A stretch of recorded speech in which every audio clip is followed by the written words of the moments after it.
Hey everyone, welcome back to my YouTube channel cute वांगशन। तो चलो हम आगे की कहानी स्टार्ट करते हैं। वांग जी गुस्से में विंग को अपने घर ला चुका था। वही विंग अपने आप को छुड़वाने की कोशिश कर रहा था, बट वांग जी ने उसे बंद कमरे में डाल दिया था। विंग को बहुत ज़्यादा डर लग रहा था क्योंकि वो एक बच्चे जैसा है और एक बच्चे को बंद कमरे में रहना, अकेले रहना सबसे ज़्यादा डरावना लगता है। तो वो रोते रोते वहीं सो गया था। वही वांग जी अपने माता पिता की मौत से बहुत ज़्यादा डिस्टर्ब था। वो जैंग फैमिली को सज़ा देना चाहता था। जिस तरह का दर्द वांग जी अभी सफ़र कर रहे हैं, जिस तरह का दर्द वो दिल में फील कर पा रहा है, वो जैंग फैमिली को भी फील करवाना चाहता था। और उस टाइम जब वो जैंग फैमिली के घर गया था तो उसने देखा था कि जैंग फैम अपने बीवी बच्चों के लिए उतना फिक्र नहीं कर रहा था, बट विंग के लिए फिक्र कर रहा था। इसीलिए वांग जी विंग को किडनैप करके लाया ताकि वो विंग को पनिश करके जैंग फैम को दिखाए कि अपने अपने परिवार वालों को अगर कभी चोट पहुंचती है तो कैसा फील होता है। जैंग फैम के बच्चे यानी कि विंग को वांग जी किडनैप करके लाया, उसे चोट पहुंचा रहा है तो जैंग फैमिली को दर्द हो रहा है। और वांग जी का क्या, उसके माता पिता तो इस दुनिया से जा चुके हैं, अब वो वापस नहीं आने वाले। जिससे वांग जी हद से ज़्यादा प्यार करता था, उन लोगों को जैंग फैमिली के कारण इस दुनिया से जाना पड़ा। तो वो जैंग फैमिली को ऐसे कैसे छोड़ सकता है, उसे वो तड़पाना चाहता था। वहीं बाकी सारे लेंस तो बहुत ज़्यादा परेशान थे कि वांग जी ये कर क्या रहा है, बट वो वांग जी को रोक भी नहीं सकते क्योंकि वो भी जानते कि वांग जी किस हालत में है अभी। वांग जी अपने रूम में बैठकर ड्रिंक कर रहा था, जिसे देखकर उसके गगा कहते, वांग जी तुम ये क्या हालत बना के रखे हो, अपने अपने आप को ठीक करो। मदर फादर ऊपर से तुम्हें देख रहे होंगे तो उन्हें क्या फील हो रहा होगा। ये सुनकर वांग जी के आंखों में आंसू आ जाते हैं और वो अपने गगा को गले लगाते हुए कहता है, ग क्यों क्यों पापा मम्मा ऊपर चले गए, क्यों? मैं उस जैंग फैमिली को नहीं छोड़ूंगा, मैं उसके उस लड़के को नहीं छोड़ूंगा, मैं उसे बहुत बुरी पनिशमेंट दूंगा ताकि उस जैंग फैमिली को भी पता चले कि कैसा फील होता है जब हमारी फैमिली वालों को कुछ होता है। ये बोलकर वांग जी खुद से मुँह उठता है। जैंग मतलब लैंसी चैन उसे कुछ समझाती उससे पहले ही वांग जी चला गया था। लैंसी चैन उसके पीछे पीछे जाते हैं, वो वांग जी को समझाते हैं कि वांग जी ऐसा मत करो, इससे क्या फ़ायदा, हमें क्या फ़ायदा मिलेगा। हमारे माता पिता तो इस दुनिया को छोड़ के चले गए हैं ना, वो वापस तो नहीं आ जाएंगे। जब भी तुम एक मासूम को बहुत बुरी तरीके से हर्ट करोगे। ये सुनकर वांग जी अपने गुस्से को कंट्रोल करते हुए कहता है, मासूम नहीं है वो मासूम। जब तक वो जैंग फैमिली की फैमिली मेम्बर है तब तक वो बिल्कुल भी मासूम नहीं है। और मैं जैंग फैमिली को पनिश करूँगा, उसे मैं मार डालूँगा, तो ये उसके लिए बहुत ईज़ी पनिशमेंट होगा, इसीलिए मैं उसे तड़पाऊँगा। ये बोलकर वो उस रूम में जाता है जिस रूम में उसने विंग को बंद किया था। वो उस रूम का गेट ओपन करता है और जैसे ही वो गेट ओपन करता है, बाहर की रोशनी अंदर जाती है और अंदर विंग का ब्यूटीफुल फेस दिखाई देता है। वांग जी एक पल के लिए रुक सा गया था, बट फिर उसका गुस्सा फिर से आपे से पार हो जाता है क्योंकि वो विंग को पीसफुली सोते हुए देखता है। उसकी नींद हराम हो चुकी है और ये पीसफुली सो रहा है, बिल्कुल नहीं। ये सोचकर वांग जी जल्दी से एक बकेट पानी लेता है और पूरा का पूरा विंग के ऊपर ही डाल देता है, जिससे विंग हड़बड़ा के उठता है। विंग बहुत ज़्यादा पैनिक हो गया था, वो डर गया था, वो अपने आप को सिमेट कर पीछे बैठ जाता है। वो डरा हुआ था और वो अपने आप को छोड़ने की गुहारें लगा रहा था, बट वांग जी उसके बालों को पकड़ता है, उसे खड़ा करता है और फिर वो उसे ऊपर अपने रूम की तरफ ले जाने लगता है, जिसे देखकर सी चैन, लैन कुरैन, मैंगे और सब लोग शॉक हो गए थे। वांग जी क्या करने वाला है, वो उसे अपने रूम में क्यों लेके जा रहा है। वो लोग वांग जी को रोकने लग गए, बट वांग जी उनकी बिल्कुल भी नहीं सुनता और विंग को लेकर अपने रूम में आ जाता है और गेट बंद कर देता है। विंग बहुत ज़्यादा डरा हुआ था कि गगा, यानी कि वो वांग जी को गगा ही बुला रहा था। गगा क्या करने वाले, गगा प्लीज़ मुझे छोड़ दो, प्लीज़ मुझे छोड़ दो। ये बोलते हुए विंग बस अपने हाथों से वांग जी के हाथों को छुड़ाने की कोशिश कर रहा था, बट कोई फ़ायदा नहीं क्योंकि वांग जी ने उसके बालों को बहुत रफली पकड़ा हुआ था। वांग जी उसे जमीन पे फेंकता है और वो अपना टीवी ऑन कर देता है, या कहूँ तो कैमरा ऑन कर देता है, जिसमें साफ साफ वो लोग रिकॉर्डिंग हो रहे थे। और इस रिकॉर्डिंग को सीधा जैंग फैम में देख रहे थे। जैंग फैम में जो एक बड़े से बेसमेंट में बंद थे, उनके सामने अचानक ही टीवी ऑन हो जाता है। और टीवी ऑन होते ही जैंग फैम को सबसे पहले विंग का वो रोता हुआ फेस दिखाई देता है। लान वांग जी विंग के बालों को फिर से पकड़ता है, उस कैमरे के पास लाता है और वो जैंग फैम को धमकी देते हुए कहता है, जैंग फैम, तुमने जो भी किया है उसका तुम्हें बहुत ही अच्छा हिसाब मिलेगा, और उसके लिए तुम हर पल तड़पोगे। और तुम्हें पता है मैं तुम्हें कैसे तड़पाऊंगा? ये ये बोलकर वो विंग का फेस उस कैमरे के करीब करता है और कहता है, ये है वो जिसके कारण तुम तड़पोगे। तुम इससे बहुत ज़्यादा प्यार करते हो ना, ये तुम्हारे दिल के बहुत ज़्यादा करीब है ना, तुम्हारे भाई का ये आखिरी निशानी है ना, तो मैं इसे बहुत ज़्यादा तड़पाऊंगा। तुम्हें पता है तुम्हारी वो वाइफ और तुम्हारे वो बच्चे तुमसे पीछे छुड़वा कर ऐसे ही भाग गए हैं। तुम्हें पता है उन्होंने क्या कहा? कि तुमसे उनका नाता ही नहीं है। वो कह रहे थे कि अगर जैंग फैमिली को नीचे गिराना है, जैंग फैमिली को कंट्रोल करना है, तो इस विंग का सहारा लो, इस विंग को टॉर्चर करो। जैंग फैमिली ऑलरेडी ही अपने कदमों पे आ जाएगा। और लगता है कि उनकी बात सही है। ये सुनकर जैंग फैमिली को बहुत ज़्यादा ही मैडम के ऊपर गुस्सा आ रहा था कि वो कैसे ये सब बोल सकती है, जबकि विंग का दिमाग भी सही नहीं है, विंग एक छोटे बच्चे जैसा है। तो मैडम यू कैसे ये कर सकती है, यही सोचकर वो गुस्से में थे। वो कहते हैं, लान वांग जी उसे छोड़ दो, तुम्हें जो करना है मेरे साथ करो, बट उस बच्चे को छोड़ दो, वो दिमाग से ठीक नहीं है, इसको परेशान मत करो, मेरी गलती है, मैंने किया है ये सब। ये बोलकर वो रोने लग गए थे। असल में इसमें पूरी तरीके से जैंग फैमिली की कोई गलती नहीं थी, क्योंकि वो जानबूझकर तो इंसान को मारना नहीं चाहते थे। उन्होंने बोला था कि अपना प्रॉफिट बनाओ, बट उन्होंने ये नहीं बोला था कि खराब मटेरियल का इस्तेमाल करो। एक कंपनी को बनाने में बहुत सारे लोग होते हैं, और साथ ही उस कंपनी में जैंग फैमिली के ससुर यानी कि मैडम यू के फैमिली मेंबर भी काम करते थे। और उन्हीं लोगों ने ये सब कुछ किया है। उन्हीं लोगों ने ही खराब मटेरियल का इस्तेमाल किया था। उस टाइम जैंग फैमिली ने इस गलती को स्वीकार किया, क्योंकि वो दिल के बुरे नहीं थे, तो उनसे गलती हुई है, तो उन्होंने उसे स्वीकार किया। बट लान वांग जी सारी गलती का सज़ा विंग को दे रहा है, ये उसे बिल्कुल पसंद नहीं आ रहा था। इसीलिए वो वांग जी से कहता है कि तुम गलत कर रहे हो लान वांग जी, तुम किसी निर्दोष को सज़ा मत दो। बट वांग जी तो अभी बहुत गुस्से में था, वो जैंग फैमिली को पनिश करना चाहता था, इसीलिए वो स्मक करता है और फिर कहता है कि तुम बस देखते रहो, तुम्हारे आंखों के सामने क्या क्या होता है, तुम्हें मैंने दिल से तोड़ नहीं दिया ना, तो मेरा नाम भी लान वांगजी नहीं। ये बोलकर वांगजी विंग को बेड पे फेंक देता है। विंग घबरा गया था, वो वांगजी को देखने लग गया। वहीं वांगजी इविल सा स्माइल करता है और जैंग फैमिली का जो कैमरा था, यानी कि जैंग फैमिली विंग को और वांगजी को देख पा रहे थे, वो उसे ऑफ कर देते हैं और सिर्फ आवाज़ें सुनाई दे रही थी, जिसमें विंग की बहुत ज़्यादा चीखें सुनाई दे रही थी। वो बार बार कह रहा था कि मत करो ऐसा, गगन मत करो ऐसा, मुझे छोड़ दो, मुझे छोड़ दो, मत करो ऐसा। ये बोलते हुए विंग बहुत ज़्यादा रो रहा था, बट वांग जी हैवानों की तरह उसे पनिश कर रहा था। विंग चिल्ला रहा था। उस चिल्लाने की आवाज़ को सुनकर जैंग फैम अपने कानों को बंद कर लेते हैं। लान वांग जी को बहुत ज़्यादा ही चिल्ला रहा था। जैंग फैम में रुकने को बोल रहा था, बट वांग जी को जू तक सुनाई नहीं दे रही थी। वहीं दूसरी तरफ सिचैन, मैंग्यो, लैन कुरैन भी शॉक हो गए थे, क्योंकि विंग की बहुत ज़्यादा चिल्लाने की आवाज़ें आ रही थी।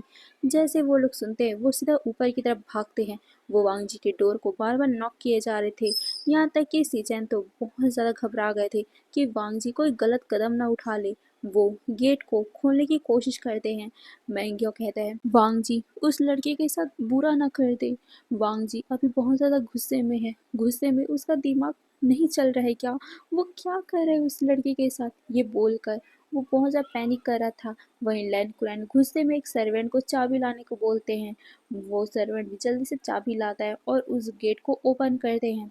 सीचैन और मैंग्याओ लैन कुरैन जैसे अंदर जाते हैं वो शॉक हो गए थे क्योंकि विंग को कुछ हुआ ही नहीं था। विंग किनारे पे बैठा हुआ था। वो बहुत ज़्यादा डरा हुआ था और वो साथ में रो भी रहा था। वहीं वांग जी अपने हाथों में चाबुक लेकर उसके सामने ही जमीन पे मारे जा रहा था और विंग बच्चा है, डरा हुआ है। उसकी चीखें निकल रही थी डर के मारे और यही कारण था कि उसकी ज्यादा ही चीखें आ रही थी। और जैसे ही वांग जी देखता है कि ये सारे लोग रूम के अंदर आ गए तो वांग जी जल्दी से उस कैमरा को यानी कि उस माइक को भी ऑफ कर देता है। अब जैंग फैम उसी तरीके से रोते हुए बैठे हुए थे। लान वांगजी ने ये क्या कर दिया उसके नेफ्यू के साथ। उसका नेफ्यू कितना ज़्यादा प्योर था और इस लान वांगजी ने उसके नेफ्यू की इज्जत लूट ली। उन्हें तो वही लग रहा था कि लान वांगजी ने उसकी इज्जत लूट ली क्योंकि वांगजी की बातें और विंग की वो चीखें सभी कुछ वैसा ही लग रहा था। वहीं वांगजी अपने चाबुक को साइड फेंकता है। उसने विंग को जरा सा भी टच नहीं किया था। वो विंग के आसपास ही मार रहा था जिस वजह से विंग डर रहा था और वो चिल्ला रहा था।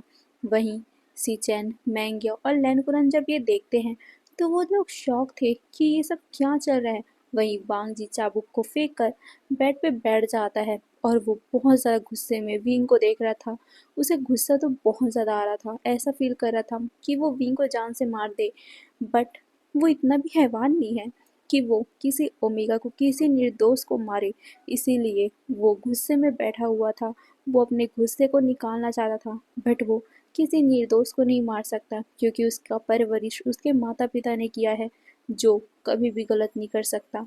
इसीलिए वो एक ओमेगा को टच भी नहीं कर सकता। हाँ, उसने ये सिनेरियो बनाया, उसने ये ड्रामा क्रिएट किया क्योंकि वो जैंग फैमिली को एक सबक सिखाना चाहता था। उसे दिल से तड़पाना चाहता था क्योंकि अपने फैमिली मेम्बर की मतलब अपने ही सामने इज्जत लूटते हुए देखना सबसे बड़ा मतलब अपने लिए ना सबसे बड़ा गिल्ट होता है कि अपने ही सामने वो ये सब होते हुए देख रहे हैं बट वो बचा नहीं पाए।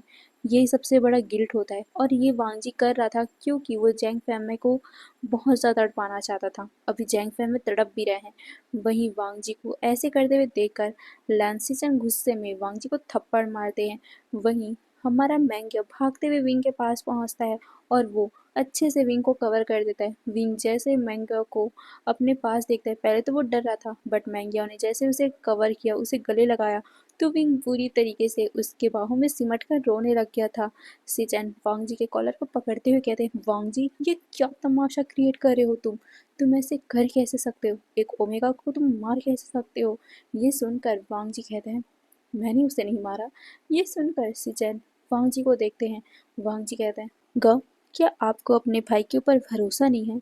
क्या मैं ऐसा हैवान दिखता हूँ आपको कि एक ओमेगा को मैं बुरी तरीके से मारूंगा? मैं तो बस उस जैंग फैमिली को तड़पाना चाहता था, इसलिए मैंने ये सब किया है और इस ओमेगा को भी मैं कुछ दिनों में छोड़ दूंगा बट उस टाइम तक मैं जैंग फैमिली को बुरी तरीके से तड़पाना चाहता हूँ।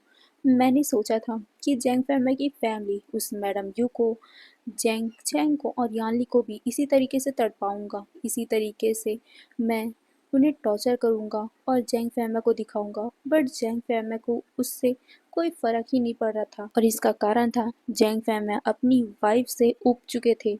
वो उसे पसंद नहीं करते थे, अपने बच्चों को पसंद करते थे बट इतना भी ज़्यादा नहीं जितना वो इस विंग को पसंद करते थे। वो विंग को अपने सगे बच्चे जैसा प्यार करते थे। मैंने उसी टाइम ही ये नोटिस कर लिया था क्योंकि जैंग फैमिली अपने बच्चों के लिए उतना फिक्र नहीं कर रहे थे बट जैसे ही मैंने विंग के ऊपर गन पॉइंट किया, उसे मारने की धमकी दी, उसे किडनैप करने की धमकी दी तो जैंग फैमिली बहुत ज़्यादा पैनिक करने लग गए थे। तो मैंने उसी टाइम ही ये डिसाइड कर लिया था। ये सुनकर लैन सीचैन अपने सर को पीटते हैं। वो वांग जी को देखते हैं। वांग जी इतना कुछ सोच रहा था बट क्यों? वांग जी अपनी गगा को देखता है और कहता है, क्योंकि मैं उस जैंग फैमिली को तड़पाना चाहता हूँ। ये बोलकर वो विंग को देखते हैं। विंग जो बहुत ज़्यादा सुबक सुबक के रो रहा है। फिर वांग जी विंग के पास जाने लगता है जिसको देखकर विंग बहुत ज़्यादा घबरा रहा था। वो मैंग्याओ के पीछे छुपने लग गया था, जिसे देखकर मैंग्याओ वांग जी को रोक देता है, ये कहकर कि अब इतना कुछ कर लिया, अब क्या करने वाले हो वांग जी। ये सुनकर वांग जी कहते हैं, शाओ जी आप भी मुझे गलत समझते हो। ये सुनकर मैंग्याओ चुप हो गया था। वांग जी विंग के पास आता है, उसे देखते हुए कहता है, आई एम सॉरी, मैं ऐसा करना नहीं चाहता था, बट तुम्हारे उस सो कॉल्ड अंकल को मैं पनिश करना चाहता था। उसके कारण मेरे माता पिता की डेथ हुई, इतने सारे लोगों की डेथ हुई है, तो मैं उसे पनिश करना चाहता था। तुम यहाँ जब तक रहो मैं तुम्हें रखूँगा, बट उस जैंग फैमा को भी मैं तड़पाऊँगा। उसे पल पल में तड़पते हुए देखना चाहता हूँ, इसलिए तुम्हारा हमारे पास रहना ज़रूरी है। ये सुनकर विंग रोते हुए कहते हैं, बट मेरे अंकल ने कुछ भी नहीं किया है, प्लीज़ उन्हें छोड़ दो। ये सुनकर वांग जी विंग को देखता है। विंग के बच्चों जैसी आवाज़ें सुनकर एक पल के लिए वांग जी ठहर सा गया था। उसे गिल्ट हो रहा था कि आखिर उसने इसे रुला क्यों दिया, बट फिर वो शाय करते हुए कहता है, तुम्हारा अंकल इनोसेंट नहीं था, तुम्हें दिखाऊं मैं। ये बोलकर वो टीवी ऑन करता है, जिसमें अभी भी वही वाला न्यूज़ चल रहा था, जिसमें कैसे वो प्लेन ब्लास्ट हुआ था। प्लेन ब्लास्ट को देखकर विंग बहुत ज़्यादा पैनिक हो गया था। वो मैंगे को अभी से टाइटली पकड़ लेता है। वांग जी उसे देखते हुए कहते हैं, देखो इस प्लेन में 300 लोग थे, उन सभी की मौत हो गई है, और इसमें मेरे माता पिता भी थे, उन सभी की मौत हो गई है तुम्हारे उस अंकल के कारण, उसके उस सेल्फिशनेस के कारण, उस लालच के कारण।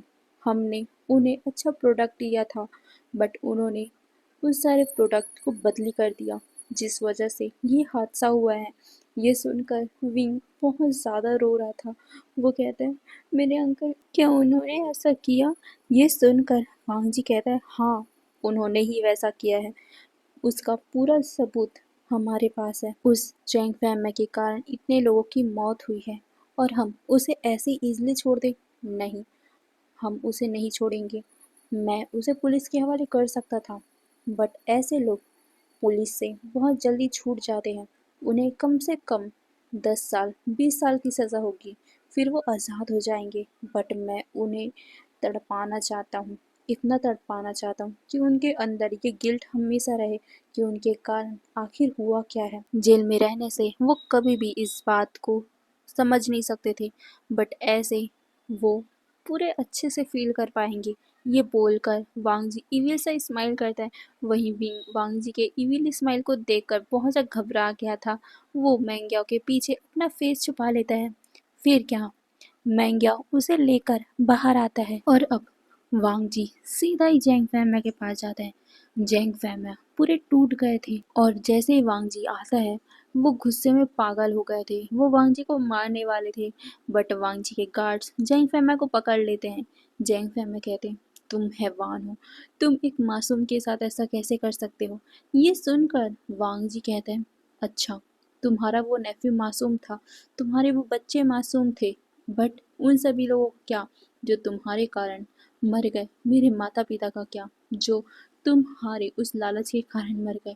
ये सुनकर चैंग फैम में अपनी आंखों को नीचे कर लेते हैं। वो कहते हैं, उसमें मेरी गलती नहीं थी, मैंने जानबूझकर ये नहीं किया है, मुझे तो इस बारे में पता भी नहीं था। मैंने इस गलती को एक्सेप्ट किया क्योंकि ये गलती हमारी कंपनी के कारण हुआ था, बट मुझे नहीं पता था कि मैं इसे एक्सेप्ट करूँगा और तुम मेरे नेफ्यू के साथ, मेरी फैमिली के साथ इतना क्रूर हो जाओगे। अगर मुझे पता होता तो मैं तुम्हें सच्चाई बताता, ना कि पूरा जुर्म अपने कबूल करता। ये जुर्म हमारी कंपनी में किया गया है, बट मैंने नहीं किया है। मुझे इस बारे में तो ज़्यादा पता ही नहीं था। मेरे कंपनी में सिर्फ मैं ही काम नहीं करता, हज़ारों लोग काम करते हैं। मुझसे भी ऊपर ऊपर कई लोग हैं जो ये काम करते हैं। तुम तो एक बिजनेसमैन हो ना, तुम्हें तो बहुत अच्छे से पता होगा कि आखिर बिजनेस में चलता क्या है।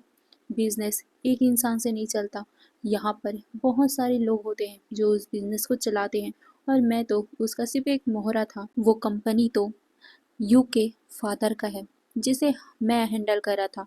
यू के फादर, यू का भाई, यू की पूरी फैमिली उस कंपनी में काम करती है। मैं तो बस डील लाता हूँ, मैं उस डील को अपनी कंपनी में लाता हूँ और सारा काम, सारा मैनेजमेंट वो सब करते हैं। तो इसमें मेरी कोई गलती नहीं थी लानवांग जी। बट मैं सभी लोगों के मौत के कारण गिल्टी था कि हमारी कंपनी के कारण ये हुआ है, इसीलिए मैंने स्वीकार किया था। बट मेरे स्वीकार करने से मेरे विंग के साथ इतना गलत होगा, मुझे ये यकीन नहीं था। अगर मुझे ये पता होता तो मैं इसे कभी भी एक्सेप्ट नहीं करता। तुम तुम एक बिजनेसमैन होने के लायक ही नहीं हो, क्योंकि तुमने अच्छे से जांच पड़ताल नहीं की है। ये सुनकर वांग जी की आंखें नैरो हो गई थी। अब अब उसे पता चल रहा है कि ये सब तो मैडम यू के फैमिली मेंबर ने किया है, जैंग फैमिली ने नहीं। हाँ, वो एक बिजनेसमैन है, इसलिए वो समझ सकता है कि सीईओ ही पूरा काम नहीं करता है। सीईओ के नीचे उसके जो जो भी मेंबर्स रहते हैं, वो लोग, कई कई लोग ऐसे काम करते हैं। कई बार तो सीईओ को भी पता नहीं चलता कि उसके कंपनी में क्या घोटाला चल रहा है, और शायद तक जेंग फैमा को भी नहीं पता होगा कि कंपनी में क्या घोटाला हुआ था। अब वांग जी को जैसे पता चलता है, वो वहां से गुस्से में निकल जाता है सीधा मैडम यू के मायके की तरफ। वहीं मैडम यू अपने बच्चों को लेकर वहां पहुंच चुकी थी। जैसे ही उन लोगों को पता चलता है, वो लोग तो खुश थे कि चलो, लान वांग जी ने उन्हें पकड़ा नहीं, उनके बारे में लान वांग जी को कुछ नहीं पता। वहीं वांग जी ने तो पहले ही मैडम यू उनके दोनों बच्चों को छोड़ दिया था, क्योंकि वो उन्हें परेशान नहीं करना चाहता था, वो सिर्फ जैंग फैमा को परेशान करना चाहता था। बट अब जब उसे पता चला तो वो ईजिली कैसे छोड़ सकता है। वांग जी अपने पूरे गैंग्स को लेकर, यानी कि जितने भी उसके गार्ड्स हैं उन्हें लेकर वो मैडम यू के मायके पहुंचता है। वहां उसने धावा ही बोल दिया था। सभी लोगों को उसने घुटनों में बैठा रखा था और अपने गन को उसने मैडम यू के फादर के ऊपर रखा था। वो पूछता है कि सच सच बताओ कि आखिर इसको किसने किया था, आखिर प्लेन के ढांचे को किसने चेंज किया था। ये सुनकर सब पैनिक हो गए थे और वो एक के बाद कहने लग गए कि ये सब तो जैंग फैमिली ने किया है, उसने झूठ बोला है, हमारा नाम वो फालतू में लगा रहा है। ये सुनकर वांग जी कहता है, तुम्हें क्या लगता है मैं मूर्ख हूँ जो मैं कुछ समझ नहीं सकता? मैं जैंग फैमिली की बातों में आ जाऊंगा? इतना बड़ा मूर्ख लगता हूँ मैं पूरे अच्छे से जांच पड़ताल करके आया हूँ। इस बार कोई गलती नहीं, इस बार तो मैं ठंडे दिमाग से आया हूँ, ताकि मैं तुम सभी को एक एक करके चुन चुन के मार ही दूँ। ये सुनकर वो सब शॉक हो गए थे। वो कहते हैं, तुमने जैम फैमिली को जिंदा छोड़ दिया तो हमें क्यों मारना चाहते हो? ये सुनकर वांग जी ईगल सा स्माइल करता है। वो उस गन को उसके सर पे पॉइंट करते हुए कहते हैं, क्योंकि जैंग फैमिली को उसके गलती का एहसास था। उसने खुद ही हमें माफ़ी मांगी थी, हमें आकर उसने खुद ही बोला था। बट तुम लोग इतने ज़्यादा सेल्फिश हो, इतने ज़्यादा गिरे हुए हो कि तुम्हें इतने सारे लोगों की मौत का ज़रा सा भी अफसोस नहीं हुआ, अपनी गलती को स्वीकार नहीं किया और जैंग फैमिली के ऊपर उल्टा गलती डाल रहे हो। तुम जैसे इंसानों को तो इस दुनिया पे रहना ही नहीं चाहिए। सच सच बताओ, किस किस ने उसमें काम किया था, किस किस ने धोखा किया था? अच्छे से मुझे साफ साफ बता दो, नहीं तो सबको एक साथ उड़ा दूंगा मैं। ये बोलकर वो सबकी तरफ देखता है। सारे लोग घबराए हुए थे। वहाँ पर कुछ लोग तो कहने लग गए थे कि इसने किया है, इसने किया है, ये कर रहा था, इसने ये किया है। ये बोलकर वो एक एक के ऊपर पॉइंट करने लग गए थे। वही मैडम अपने बच्चों को लेकर साइड में बैठी हुई थी, क्योंकि उनका तो इन सब में कोई मतलब ही नहीं था। वो अपने आप को और अपने बच्चों को बचाना चाहती थी। इसीलिए वो वांग जी से कहती है, लान वांग जी, इसमें हमारी कोई गलती नहीं है, यहाँ तक कि जैंग फैमिली की इसमें कोई गलती नहीं है। मेरे बाबा ही है जो बहुत ज़्यादा सेल्फिश इंसान है, मेरे बाबा ही है जो बहुत ज़्यादा लालची है। उन्होंने लालच के चलते पे ही मेरी शादी जैंग फैमिली से करवाई थी, क्योंकि वो उभरता हुआ सितारा था। वो कंपनी को बहुत अच्छे से ग्रो कर रहा था और उस टाइम हमारी कंपनी बैंकरप्ट होने वाली थी। इसीलिए उसने, यानी कि फादर ने, मेरी शादी जैंग फैमिली से करवाई थी। और उसके बाद मेरे फादर जैंग फैमिली के साथ मिलकर काम करने लग गए। जैंग फैमिली दिल के बहुत ज़्यादा शरीफ थे, जिस वजह से ये लोग उनका फ़ायदा उठाते थे और मुझे भी फ़ायदा उठाने को कहते थे। मेरे फादर ही है जो ये सब करते, प्लीज़ हमें छोड़ दो, मेरे बच्चों को छोड़ दो। ये बोलकर वो वांग जी के सामने भीख मांगने लग गई थी, जिसे देखकर वांग जी एक इविल सा स्माइल करता है और कहता है, ठीक है, तुम लोग निकलो, बट हाँ, अपने फादर की तरह इविल मत बनना। ये बोलकर वांग जी मैडम यू को इशारा करता है वहां से निकलने के लिए, जिससे मतलब मैडम यू बहुत ज़्यादा खुश हो गई थी, अपने बच्चों को लेकर वहां से तुरंत ही भाग जाती है। वही मैडम यू की बातें सुनकर उसके फादर को बहुत ज़्यादा ही गुस्सा आ रहा था। वो कहते हैं ये मेरी नालायक बेटी, और फिर वो वांग जी की तरफ मुड़कर अपने आप को बचाने की भीख मांगने लग गए, अपने छोड़ने की भीख मांगने लग गए कि लान वांग जी मुझे छोड़ दो, अगर तुम्हें पैसे लेने हैं मैं तुम्हें पैसे दे दूंगा, पर प्लीज मुझे छोड़ दो, हमें जाने दो। ये बोलकर वो भीख मांग रहा था। वहां पर उसका बेटा और कुछ लोग भी थे। वो लोग अपनी जान को बचाने के लिए वांग जी से भीख मांग रहे थे, बट वांग जी तो इन लोगों को बिल्कुल भी नहीं छोड़ने वाला। इसीलिए वो जितने भी सर्वेंट थे वो उन्हें बाहर जाने को कहता है, बट एक बार वार्निंग देता है कि यहाँ पर जो भी कुछ हो रहा है तुम इस बारे में किसी को नहीं बताओगे, नहीं तो ये बोलकर वो अपना गन पॉइंट करता है सबकी तरफ और कहता है नहीं तो तुम जानते हो कि एक एक को चुनकर मैं किस तरीके से मारूंगा। ये सुनकर सभी लोग घबरा गए थे और वो अपना सर हिलाकर सभी लोग भाग गए थे जितने सर्वेंट थे। वहां पर सिर्फ 3 लोग थे और उन तीनों ने ही मिलकर उस प्लेन का ढांचा चेंज किया था, जिस वजह से वो प्लेन क्रैश हुआ था। वहीं वांग जी अब अपने माता पिता का रियल बदला लेने वाला था। जैसे उसके माता पिता जलकर मरे थे, वो इन लोगों को भी जलाकर ही मारना चाहता था। इसीलिए उसने उस पूरे घर पे आग लगवा दी और उन तीनों को वहीं बांध दिया था, और उन तीनों की वहीं पर जलकर मौत हो गई थी।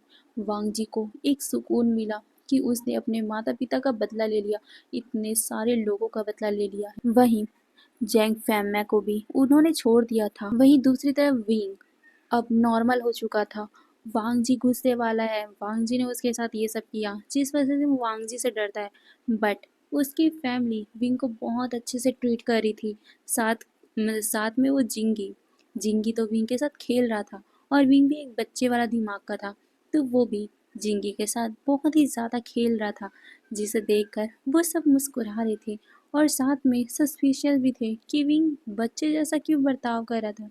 वहीं वांग जी जब घर वापस आता है और जब उसने विंग को जिंगी के साथ खेलते हुए देखा, तो वो भी विंग की तरफ मिसमराइज हो गया था, क्योंकि विंग बहुत ज़्यादा क्यूट था, बहुत ज़्यादा प्यारा था। बट विंग जैसे ही वांग जी को देखता है वो सीधा भागकर मैंग्याओ के पीछे छुप जाता है, जिसे देखकर वांग जी शाय करता है और फिर वो ऊपर चला जाता है। विंग घबराते हुए वांग जी को देखता है, और वो जैसे देखता है कि वांग जी चला गया, वो फिर से जिंगी के साथ खेलने लग गया था। जिंगी और विंग की दोस्ती बहुत ज़्यादा गहरी हो चुकी थी। वहीं वांग जी ऊपर से विंग को खेलते हुए देख रहा था। उसके होठों में एक छोटी सी स्माइल आ गई थी, क्योंकि इस लड़के में कुछ जादू है। इसका ओमेगा फेरेमोन वांग जी को एक अलग से ही कामनेस देता है, इसीलिए तो वो विंग को चोट नहीं पहुंचा पाया, इसीलिए तो वो विंग को हार्म नहीं कर पाया। नहीं तो सच में वांग जी का गुस्सा बहुत ज़्यादा था। वो चाहता तो वो विंग को हार्म कर सकता था, बट विंग का मासूमियत देखकर, विंग का मासूम फेस देखकर वो उसके फेरेमोन को स्मेल करके ये कर ही नहीं पाया। और आज वो जब विंग को देख रहा है तो उसको अलग ही फीलिंग महसूस हो रही है, जो आज से पहले उसे कभी भी नहीं हुई। इसीलिए वो कंफ्यूज है कि उसे क्या फील हो रहा है इस ओमेगा को देखकर, बट वो वहाँ से चला जाता है। वहीं सीचैन ये सब देख रहे थे, अपने भाई का जो रिएक्शन था वो उसे देख रहे थे। वो मुस्कुराते हैं, वहीं लैन कुरैन भी मुस्कुरा रहे थे, क्योंकि वांग जी पहली बार किसी ओमेगा को देख रहा था। फिर वांग जी को उसके गार्ड बताते हैं कि उन्होंने जैंग फैम को छोड़ दिया है और वो वहां से चले गए हैं, बट वो जाने से पहले विंग के बारे में पूछ रहे थे। वांग जी अपना सर हिलाता है और फिर कॉल को कट कर देता है, और फिर वो विंग के बारे में सुनने लग गया। क्या जैंग फैम विंग को लेके चले जाएंगे? बट वांग जी विंग के पास जब रहता है, विंग को जब देखता है तो उसे शांति महसूस होती है। अपने मदर फादर के जाने के बाद वांग जी के दिल में उथल पुथल सी मची हुई थी, बट विंग को देखकर उसके अंदर एक शांति महसूस होती है। वो विंग को यहाँ से जाने नहीं देना चाहता। इसीलिए जब जैंग फैमा विंग को लेने को आते हैं वहाँ, तो वांग जी वहीं से ही जैंग फैमा को भेज देता है, ये कहकर कि वो नहीं जाएगा। तुम तो वैसे ही बैंकरप्ट हो चुके हो, वैसे ही तुम्हारा घर सील हो चुका है, तुम अब कहाँ रहोगे? कहीं नहीं, तुम झोपड़पट्टी में रहोगे, सड़कों पे रहोगे। क्या तुम अपने नेफ्यू को वहाँ रखना चाहोगे? नहीं ना, तो तुम अपने नेफ्यू को यहीं रहने दो। तुम्हारा नेफ्यू, उसे कुछ नहीं होगा, मैं तुम्हें यकीन दिलाता हूँ, विश्वास दिलाता हूँ। बट वो अब यहाँ से कहीं नहीं जाएगा। ये बोलकर वो जैंग फैमिया को भेज देता है। वहीं जैंग फैमिया पहले तो विंग को अपने पास रखना चाहते थे, क्योंकि उन्हें वांग जी के ऊपर बिल्कुल भरोसा नहीं था। क्या पता वांग जी ने सच में विंग के साथ कुछ गलत कर दिया हो, तो वो वांग जी के ऊपर विश्वास नहीं करना चाहते थे। बट वांग जी दूर से ही जैंग फैमिया को विंग को दिखाते हैं और कहते हैं, देखो वो यहाँ कितना खुश है, तुम उसे खुश ही रहने दो। और मैंने सब कुछ पता लगा लिया है कि तुम्हारी फैमिली विंग को कैसा ट्रीट करती थी, तो तुम क्या उसे वहाँ ले जाकर फिर से वैसे ही ट्रीटमेंट देना चाहते हो? और अब तो तुम्हारे पास घर भी नहीं है, तो उसे कहाँ लेके जाओगे? सड़कों पे ना। तो क्या एक ओमेगा को सड़कों पे रखना तुम्हें अच्छा लगेगा? नहीं, तो तुम अकेले जाओ। और अब विंग हमारे पास ही रहेगा, मेरे साथ रहेगा। ये बोलते टाइम वांग जी के दिल में एक खुशी थी, उसके होठों में एक स्माइल थी, जिसे देखकर जैंग फैम में एक गहरी से सांस लेते हैं, क्योंकि वो सच में विंग को बहुत ज़्यादा खुश देख रहे थे यहाँ। वो जब जैंग फैमिया के साथ रहते थे, घर पे रहते थे, तब विंग इतना खुश नहीं दिखता था उसे। बट यहाँ वो खुश है। ये देखकर जैंग फैमिया ने डिसाइड कर लिया कि वो विंग को यहीं रहने देंगे। और वैसे भी अब तो जैंग फैमिया का कुछ पता ही नहीं है कि वो कहाँ जाएंगे। वो यहाँ सड़कों पे रहेंगे या फिर गांव जाएंगे, उन्हें खुद भी नहीं पता है। बट उन्होंने डिसाइड कर लिया कि अब यहाँ तो उनका कुछ भी नहीं है, तो वो सीधा गांव ही चले जाएंगे। यही सोचकर वो सीधा वांग जी को विंग का ख्याल रखने को कहकर वहां से जाने वाले थे। बट वांग जी ने उन्हें रोक लिया, ये कहते हुए कि जा रहे हो उससे पहले विंग से मिलते जाओ, नहीं तो विंग मुझसे नफरत करेगा। उसे लगेगा कि मैंने तुम्हें कुछ कर दिया है। ये सुनकर जैंग फैमिया अपना सर हिलाते हैं। फिर वांग जी विंग को आवाज़ लगाता है। जैसे ही वांग जी को विंग ने देखा तो वो डर गया था। बट वांग जी प्यार से कहता है कि देखो तुम्हारे अंकल आए हैं।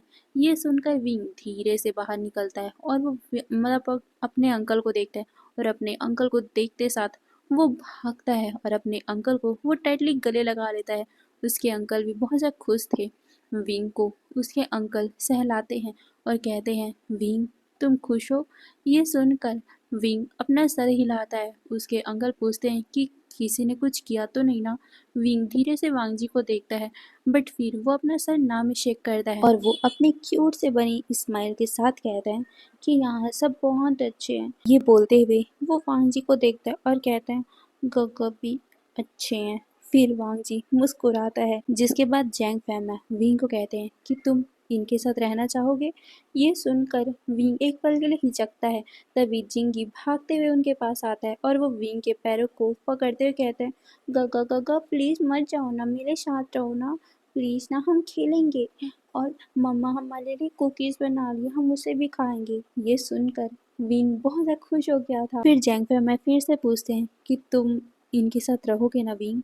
ये सुनकर विंग कहता है, हाँ मैं रहूँगा। ये सुनकर जैंग फैमिया खुश थे। वो कहते हैं, ठीक है, तो मैं जा रहा हूँ, तुम यहाँ पर रहना, अगर तुम्हें याद आए तो तुम मुझे कॉल कर सकते हो। ये सुनकर विंग थोड़ा इमोशनल हो गया था। वो कहता है, अंकल मत जाओ ना।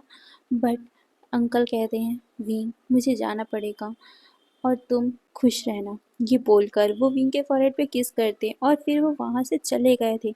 वहीं विंग थोड़ा सा इमोशनल हो गया था, क्योंकि उसकी फैमिली में एक लौते अंकल ही तो थे जो उससे बहुत अच्छे से बातें करते थे, बहुत प्यार से बातें करते थे। नहीं तो उसकी आंटी तो बहुत ज़्यादा खड़ूस थी। वहीं उसके दोनों भाई बहन भी उससे ज़्यादा अच्छे से बातें नहीं करते थे। यानली करती थी, बट वो तो पूरा टाइम भर अपने बॉयफ्रेंड के साथ लगी रहती थी, जिस वजह से विंग का उन लोगों के साथ ज़्यादा अटैचमेंट नहीं था। बट जैंग फैम में बहुत ज़्यादा अच्छे थे।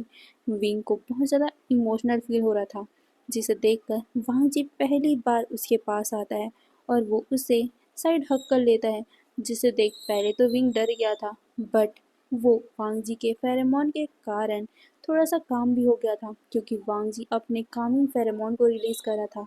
विंग जल्दी से वांग जी को गले लगा लेता है और उसके बाद वो अपने अंकल को बाय बाय कहता है। अंकल के जाने के बाद जिंगी विंग के पास आता है और वो विंग को खेलने को कहता है। विंग भी उसके साथ खेलने लगता है, जिसे देखते हुए वांग जी बैठा हुआ था और वो मुस्कुराया जा रहा था। उसका आँख तो सिर्फ विंग के ऊपर था, जिसे देखकर पीछे से आते हुए मैंग्यो की हंसी छूट गई।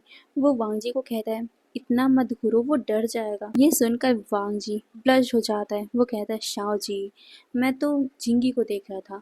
ये सुनकर मैंग्यो कहता है, हाँ हाँ, मुझे पता है कि तुम किसे देख रहे थे, मुझसे चालाकी मत दिखाओ। ये बोल वो हंसता है और फिर वो विंग और जिंगी को आवाज लगाता है कि कुकीज बन गए हैं, आ जाओ।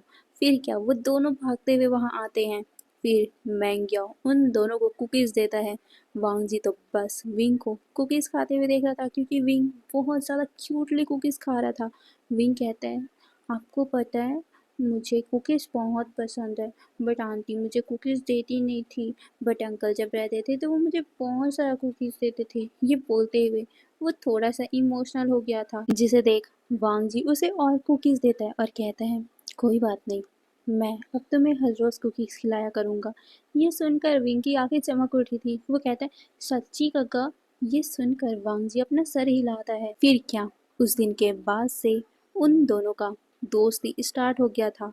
वांग जी विंग से दोस्ती करता है, क्योंकि वो विंग के पास रहना चाहता था, क्योंकि विंग के फेरोमोन के कारण वो थोड़ा सा शांत रहता था और उसे अपनी मॉम डैड की यादें थोड़ी सी कम सताती थी।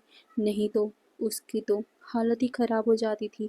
अपने मदर फादर के जाने के बाद उसकी कैसी हालत थी, कोई समझ नहीं सकता।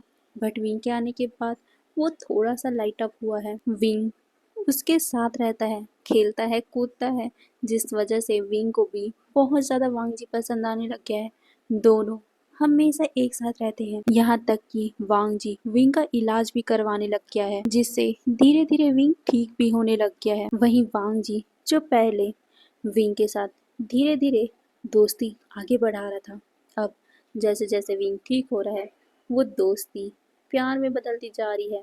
वांग जी का तो पहले से ही पता था कि वो विंग को पसंद करने लग गया है, बट अब वो पूरा कंफर्म हो गया है कि वो विंग को प्यार करता है।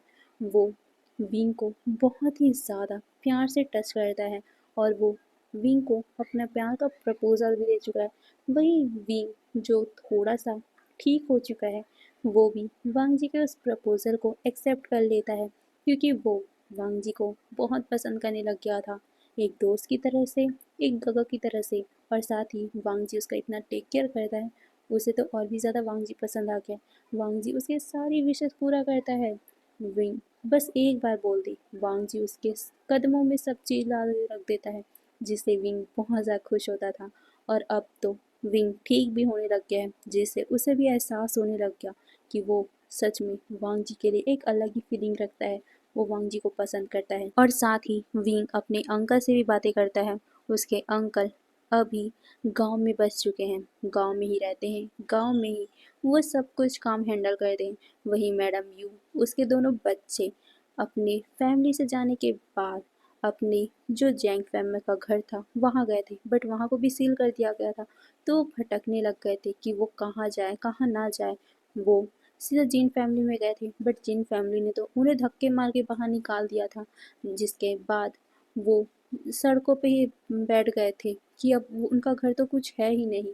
उनका जो मायका था वो भी ब्लास्ट हो गया, जैंग फैमिली का घर भी सील हो गया, जिन फैमिली ने भी उन्हें निकाल दिया। तो अब वो कहाँ जाएंगे, रोड पे ही ना। तो वो रोड पे बैठे हुए थे, तब उन्हें जैंग फैमिली ने देखा था और उसके बाद जैंग फैमिली उन सबको लेकर अपने गांव आ गया था और गांव में ही वो सब लोग रहते थे। मैडम जी से गांव बिल्कुल पसंद नहीं था, अब गांव में रहना वो सीख चुकी है। विंग जब उन लोगों से बातें करता है तो सबको अच्छा लगता है। अब तो मैडम यू भी विंग से बहुत अच्छे से बातें करती है। अब ऐसी एक दिन की बात थी, हमारा जिंगी और विंग पिकनिक में जाने की जिद कर रहे थे। वांग जी वहाँ पर आता है और जैसे ही पिकनिक की बात सुनता है तो वो विंग की तरफ देखने लग गया था। और वही विंग जैसे ही वांग जी को देखता है, उसकी तो खुशी का ठिकाना ही नहीं रहा। वो भागते हुए वांग जी के पास पहुंचता है, उसकी गोद में चढ़ जाता है और कहता है, गग्गा प्लीज हमें पिकनिक पे जाना है, चल लेना, चलो ना। ये बोलकर वो वांग जी के गोद में बैठा हुआ था। वहीं वांग जी तो पहले ब्लश हो गया था, क्योंकि सभी लोग उनकी तरफ ही देखे जा रहे थे। बट वो विंग को मना कैसे कर सकता है, इसीलिए वो कह देता है कि ठीक है, हम आज पिकनिक पे जाएंगे। विंग, जिंगी और मैंगिया खुश हो गए थे। बट सीजन कहते हैं, वांग जी बट हमारा काम है बहुत सारा। ये सुनकर वांग जी कहते हैं, गगा एक दिन अपनी फैमिली के लिए काम को छोड़ ही देना चाहिए। हम एक साथ घूमने चलते हैं ना आज, कितने दिनों के बाद तो घूमने जा रहे हैं। ये बोलकर वो थोड़ा सा इमोशनल हो गया था, क्योंकि उसे याद आया कि वो लोग आखिरी बार अपनी पूरी फैमिली यानी कि अपने मदर फादर के साथ गए थे। सीचन भी थोड़े इमोशनल हो गए थे, मैंगिया भी थोड़ा इमोशनल हो गया था, लैन कुरैन भी इमोशनल हो गए थे। वहीं वी वांग जी को सैड देखकर वो भी सैड हो गया था। बट वो कहता है, कोई बात नहीं काका, मैंने भी तो अपने मम्मा पापा को खोया है ना। जिंदगी आगे बढ़ती जाती है, और वैसे भी मदर फादर हमें ऊपर से देख रहे होंगे। अगर हम उदास रहेंगे तो वो भी उदास रहेंगे, अगर हम हैप्पी रहेंगे तो वो भी हैप्पी रहेंगे। ये बोलकर वो मुस्कुराता है और कहता है, तो अंकल आंटी भी आपको उदास देखकर खुश नहीं होंगे, तो स्माइल करो। ये बोलकर वो वांग जी के गालों को हल्का सा फैला देता है, जिससे वांग जी का फेस थोड़ा सा हंसने वाला बन चुका था, जिसे देखकर सभी लोग हंसने लग गए। वहीं वांग जी भी मुस्कुराता है और कहता है, लगता है कि अब हमारा विंग बड़ा होते जा रहा है, समझदार होते जा रहा है। ये सुनकर विंग प्राउड करते हुए कहता है, विंग पहले से ही स्मार्ट था। ये सुनकर वांग जी मुस्कुराता है, यहाँ तक सारे लोग मुस्कुराते हैं और फिर वो लोग घूमने जाते हैं, पिकनिक में जाते हैं, अम्यूजमेंट पार्क घूमने जाते हैं। वहाँ बहुत ज़्यादा भीड़ थी। विंग और जिंगी तो बहुत ज़्यादा उछल रहे थे, छोटे बच्चे जैसे। वो लोग भाग रहे थे इधर से उधर। वांग जी कह रहे, हे तुम दोनों भागो नहीं, गिर जाओगे। उसकी बोलने की देरी थी, अचानक ही विंग का पैर लड़खड़ाया और वो गिरने वाला था। वांग जी डर गया था कि विंग को चोट न लग जाए, बट वो भागकर विंग के पास पहुंचता उससे पहले ही किसी पर्सन ने उसे कैच कर लिया था, जिस वजह से विंग बच गया। विंग को किसी दूसरे अल्फा ने टच किया। ये देखकर वांग जी का पॉजेसिवनेस तो और भी ज़्यादा ओवरलोड हो गया था।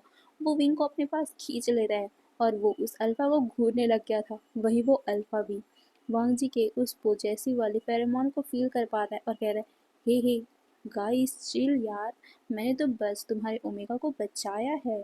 तुम मुझे शुक्रिया अदा करने के बजाय मुझे गुस्से से देख रहे हो। मुझे तुम्हारे ओमेगा पे कोई इंटरेस्ट नहीं है, मेरे पास ऑलरेडी है। ये बोलकर वो अपने ओमेगा को सामने लाता है। उसका ओमेगा शाओ शिनचैन, वहीं वो अल्फा शुयांग था। वो दोनों ही एक कपल थे। वो दोनों भी अम्यूज़मेंट पार्क घूमने आए थे। विंग मुस्कुराता है। वो वांग जी को शांत करता है, क्योंकि वो भी वांग जी का पॉजेसिवनेस फील कर पा रहा था, क्योंकि वांग जी ने उसके कमर को जो टाइट पकड़ा हुआ था। विंग कहता है, गॉड दर्द हो रहा है, छोड़ो। ये बोलकर वो उसके हाथों को छुड़वाता है। वांग जी उसे कहते हैं, आई एम सॉरी। फिर वो उन दोनों को देखता है और कहता है, थैंक यू। ये सुनकर शियांग कहता है, तुम कितने ज़्यादा पॉजेसिव हो। ये सुनकर उसका ओमेगा उसके सर पे हिट करते हुए कहता है, तुम भी वैसे ही हो। ये सुनकर विंग हंसने लग गया था। वहीं शुयांग कहता है, देखो शाओ शिनचैन, तुम सबके सामने मेरा मजाक बना रहे हो। ये सुनकर शाओ शिनचैन कहता है, तुम इसके काबिल भी हो, तुम भी पॉजेसिव हो। मुझे कोई टच भी कर ले तो तुम कितने ज़्यादा पॉजेसिव हो जाते हो। ये सुनकर शुयांग कहता है, तो मैं क्या करूँ, मेरा ओमेगा इतना क्यूट जो है, मुझे हमेशा डर लगा रहता है कि कहीं मेरे ओमेगा को कोई चुरा ना ले। ये सुनकर शिनचैन मुंह बनाता है। वहीं विंग मुस्कुराता है। तभी शिनचैन कहता है, तो सामने वाला भी तो बहुत ज़्यादा क्यूट है, तो उसका अल्फा भी पॉजेसिव होगा ना। ये सुनकर विंग ब्लश हो गया था। वहीं वांग जी विंग के ब्लशी वाले, या कहूँ तो बहुत ज़्यादा ही खुशी वाले फेरोमोन को फील कर पा रहा था। तो वो विंग की तरफ देखता है और कहता है, मेरा ओमेगा। ये सुनकर विंग और भी ज़्यादा ब्लश हो गया था। तभी वांग जी विंग के कानों में कहता है, विंग बनोगे मेरे ओमेगा, क्या तुम गागा के साथ पूरी जिंदगी भर रहोगे विंग। ये सुनकर विंग की आंखें लाइट अप हो गई थी और वो वांग जी को देखता है। वांग जी कहता है, विंग क्या तुम मुझसे शादी करोगे।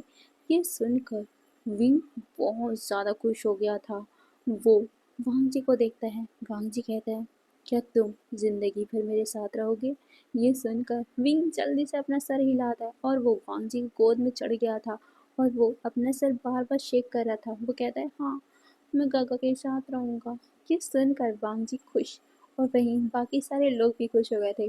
शुयांग कहता है वाह, हमने एक प्रपोजल देखा और इतना अलग सा हमने तो आज से पहले कभी भी नहीं देखा।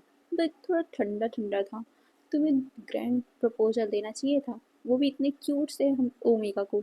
ये सुनकर वांग जी कहते हैं वो तो दूंगा ही, सबसे ग्रैंड प्रपोजल जो किसी ने नहीं देखा होगा। ये बोलकर वो विंग को देखता है। विंग मुस्कुराता है और कहता है तो कब दोगे गग्गा? ये सुनकर वांग जी कहता है तुम्हें अभी चाहिए? ये सुनकर विंग कहता है हाँ। ये सुन वांग जी कहता है तो ठीक है। ये बोलकर वो अपने गार्ड्स को कुछ कहता है और उसके बाद क्या 10 मिनट के अंदर ही आसमान में बहुत सारे हेलीकॉप्टर उड़ने लग जाते हैं और उसके अंदर से बहुत ज़्यादा ही फूलों की पंखुड़ियाँ, रोज़ की पंखुड़ियाँ गिरने लग जाती है। उस पूरे अम्यूज़मेंट पार्क में रोज़ के पेटल गिर रहे थे, जिस वजह से सारे लोगों की नज़र उस पे ही जा रही थी। वो सब सोच रहे थे कि आखिर यहाँ चल क्या रहा है। वहीं विंग ऊपर से फूलों की बारिश देखकर बहुत ज़्यादा खुश हो गया था। वांग जी विंग के सामने घुटनों पे बैठता है और अपने एक गार्ड के हाथों से रिंग लेता है, क्योंकि वो गार्ड भागते हुए वहां पहुंचा था। वांग जी ने अपने गार्ड से रिंग भी मंगवा लिया था। वांग जी विंग के सामने घुटनों पे बैठता है और वो सबके सामने विंग को प्रपोज करते हुए कहता है Bobby, will you be my omega? ये सुनकर विंग को बहुत ज़्यादा ही हैप्पीनेस फील हुआ। वो वांग जी के सामने उछलने लग गया था। वो जल्दी जल्दी से अपना सर को हाँ में हिलाया था। वहीं वांग जी की पूरी फैमिली, वहाँ पर जितने लोग थे, सब लोग शॉक होकर देख रहे थे, क्योंकि ये बहुत ही ज़्यादा ग्रैंड प्रपोजल था। इतने सारे हेलीकॉप्टर में इतने सारे फ्लावर गिर रहे हैं और सिर्फ फ्लावर ही नहीं गिरे, ऊपर वहां वांग जी के गार्ड्स ने आतिशबाजियां भी चालू कर दी थी। एक के बाद आतिशबाजी चले ही जा रही थी, जिससे विंग बहुत ज्यादा खुश था। वहीं शाओ शिनचैन इतना ज्यादा सरप्राइज हो गया था कि वो शुयांग को कहने लग गया था कि मुझे ऐसे ही प्रपोजल चाहिए।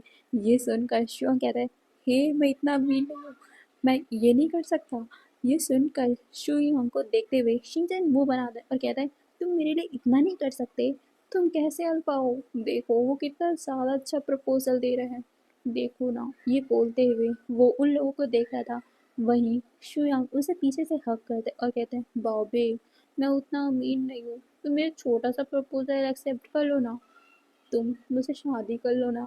ये सुनकर शिनचैन ब्लश हो गया था। वहीं वांग जी विंग को गले लगा लेता है। अब हमें दूसरा सीन दिखाया जाता है।